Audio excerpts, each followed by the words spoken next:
Liber 150. Preface. The Law. Do what thou wilt shall be the whole of the law. In righteousness of heart come hither, and listen. For it is I, To Megatherion, who gave this law unto everyone that holdeth himself holy. It is I, not another, that willeth your whole freedom, and the arising within you of full knowledge and power. Behold, the kingdom of God is within you, even as the sun standeth eternal in the heavens, equal at midnight and at noon. He riseth not, he setteth not. It is but the shadow of the earth which concealeth him, or the clouds upon her face. Let me then declare unto you this mystery of the law, as it hath been made known unto me in divers places upon the mountains and in the deserts, but also in great cities, which thing I speak for your comfort and good courage. And so be it unto all of you. Know first that from the law spring four rays or emanations, so that if the law be the center of your own being, they must needs fill you with their secret goodness, and these four are light, life, love, and liberty. By light shall ye look upon yourselves, and behold all things that are in truth one thing only, whose name hath been called no thing, for a cause which later shall be declared unto you. But the substance of light is life, since without existence and energy it were not. By life therefore are you made yourselves, eternal and incorruptible, flaming forth as suns, self-created and self-supported, each the sole center of the universe. Now as by light ye beheld, by love ye feel. There is an ecstasy of pure knowledge, and another of pure love. And this love is the force that uniteth things diverse, for the contemplation and light of their oneness. Know that the universe is not at rest, but in extreme motion, whose sum is rest. And this understanding that stability is change, and change stability, that being is becoming, and becoming being, is the key to the golden palace of this law. Lastly, by liberty is the power to direct your course according to your will. For the extent of the universe is without bounds, and ye are free to make your pleasure as ye will, seeing that the diversity of being is infinite also. For this also is the joy of the law, that no two stars are alike, and ye must understand also that this multiplicity is itself unity, and without it unity could not be. And this is an hard saying against reason. Ye shall comprehend, when, rising above reason, which is but a manipulation of the mind, ye come to pure knowledge by direct perception of the truth. Know also that these four emanations of the law flame forth upon all paths. Ye shall use them not only in these highways of the universe whereof I have written, but in every bypath of your daily life. Love is the law, love under will. 1. Of liberty. It is of liberty that I would first write unto you. For except ye be free to act, ye cannot act. Yet all four gifts of the law must in some degree be exercised, seeing that these four are one.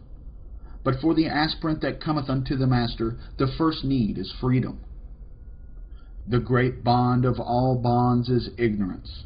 How shall a man be free to act if he know not his own purpose?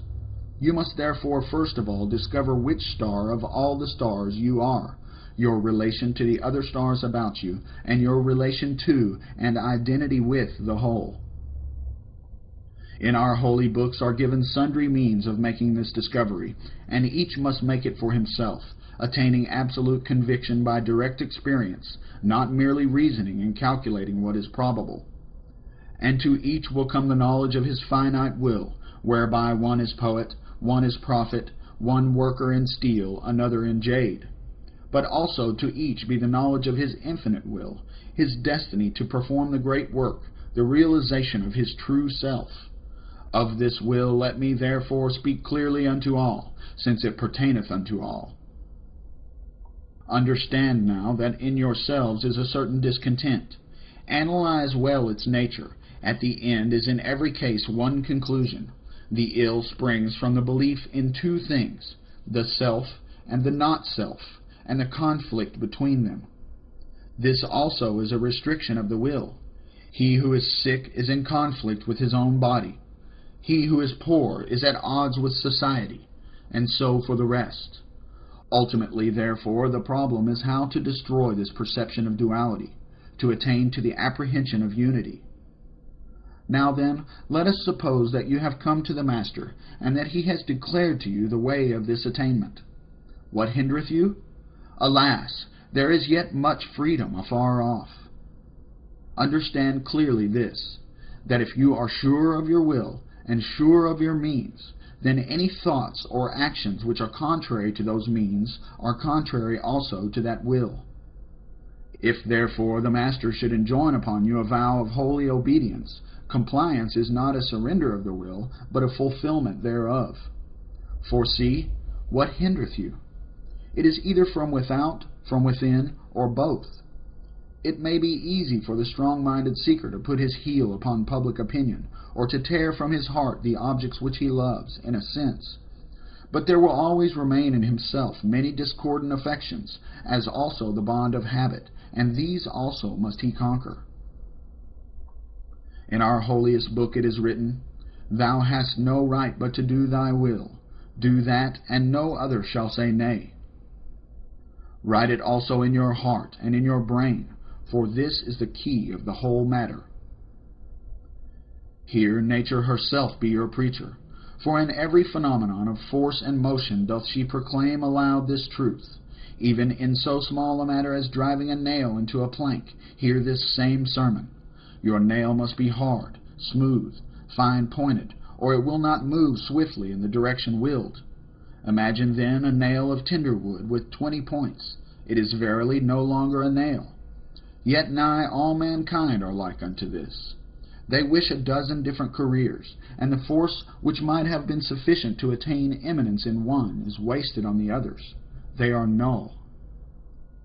Here then let me make open confession and say thus, though I pledged myself almost in boyhood to the great work, though to my aid came the most puissant forces in the whole universe to hold me to it, though habit itself now constraineth me in the right direction, yet I have not fulfilled my will. I turn aside daily from the appointed task. I waver. I falter. I lag. Let this then be of great comfort to you all, that if I be so imperfect, and for very shame I have not emphasized that imperfection, if I, the chosen one, still fail, then how easy for yourselves to surpass me. Or, should you only equal me, then even so how great attainment should be yours. Be of good cheer, therefore, since both my failure and my success are arguments of courage for yourselves. Search yourselves cunningly, I pray you, analyzing your inmost thoughts, and at first you shall discard all those gross obvious hindrances to your will, idleness, foolish friendships, waste employments or enjoyments. I will not enumerate the conspirators against the welfare of your state. Next, find the minimum of daily time which is in good sooth necessary to your natural life. The rest you shall devote to the true means of your attainment, and even these necessary hours you shall consecrate to the great work, saying consciously always while at these tasks that you perform them only in order to preserve your body and mind in health for the right application to that sublime and single object. It shall not be very long before you come to understand that such a life is the true liberty. You will feel distractions from your will as being what they are. They will no longer appear pleasant and attractive, but as bonds, as shames.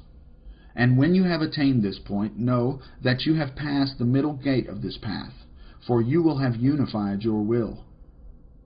Even thus, were a man sitting in a theater where the play wearies him, he would welcome every distraction and find amusement in any accident. But if he were intent upon the play, every such incident would annoy him. His attitude to these is then an indication of his attitude towards the play itself. At first, the habit of attention is hard to acquire. Persevere, and you will have spasms of revulsion periodically. Reason itself will attack you, saying, how can so strict a bondage be the path of freedom? Persevere. You have never yet known liberty.